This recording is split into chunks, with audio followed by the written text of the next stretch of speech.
As the minutes passed, a white and shaken Merriweather arrived. He had gone, as instructed, to see Dick Breeden, chairman of the SEC, asking for help. Merriweather reported that Breeden had turned them down flat. Twice in the conversation, Breeden had said Salomon was rotten to the core. Rotten to the core, Merriweather repeated in shock. Rotten to the core. All of them suddenly realized that the Treasury's move had been a joint decision among the Federal Reserve, the Treasury, and the SEC, their condemnation a sudden reversal of the world's opinion of Salomon, a dramatic payback for years of pride and arrogance. The hour of the press conference came and went, while the reporters fidgeted and grew more irritable downstairs. Brady did not call. The phone sat unblinking. Finally, Jerome Powell, Assistant Secretary of the Treasury, called. The Treasury would not fully reverse itself, he said. Salomon could not bid in Treasury auctions for customers, yet it would compromise on Salomon's most important point. The firm could bid for its own accounts. "Will that do?" Powell asked. "I think it will," Buffett said. He loped back into the boardroom and told them. The room erupted with relief and joy. As rapidly as he could talk, Buffett oversaw the election of himself as interim chairman and Derek Maughan as director and operating head of Salomon Brothers. At about 2:45, he walked outside and had somebody call downstairs to the trading floor. Maughan was sitting with the traders, watching the clock. At a nearby desk, John McFarland's team was working on a contingency plan to dump the firm's assets in Japan as fast as they could work the phones. Somebody called from upstairs and told Maughan to meet Buffett at the elevator bank for a talk. Maughan was uncertain whether he was about to be made the boss or told he had a new one.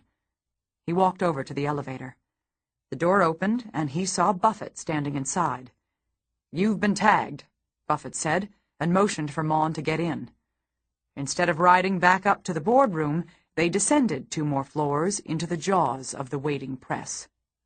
The press was unruly. They were like animals. Every question was a trick question. It was a big story, and they wouldn't have minded if it had gotten bigger. It was their chance to shine. The TV people were particularly obnoxious. They wanted us to hurry up for the 5 o'clock news or the 6 o'clock news, and I wouldn't cooperate with them. And I could just feel it. I could just tell it. I had to fall on my face. I had to be found a phony. They wanted it to develop that way. There were all kinds of book contracts floating around that room, but only if somehow Salomon failed. Sitting on the dais, Buffett crossed his arms. He looked weary. Maughan, his light brown hair brushed into a neat poof, stared wide-eyed at the crowd like the proverbial deer caught in the headlights. Both were clad in navy suits, white shirts, and funereal ties. "I had no preparation, 0, Maughan says. Your tagged was my complete set of instructions." He did not know a single detail that had transpired upstairs. They began. "What happened?" the reporters wanted to know. Buffett, suit jacket bunched up around his ears, explained. "The failure to report is, in my view, inexplicable and inexcusable. I have seen similar dumb things happen in other operations that I am more intimately involved in, but not with such consequences. Had the culture contributed to the scandal?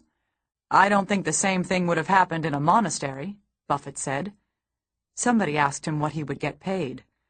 "I'm going to do this for $1, he said. The board, sitting in the audience, was dumbfounded. This was the first they had heard of it.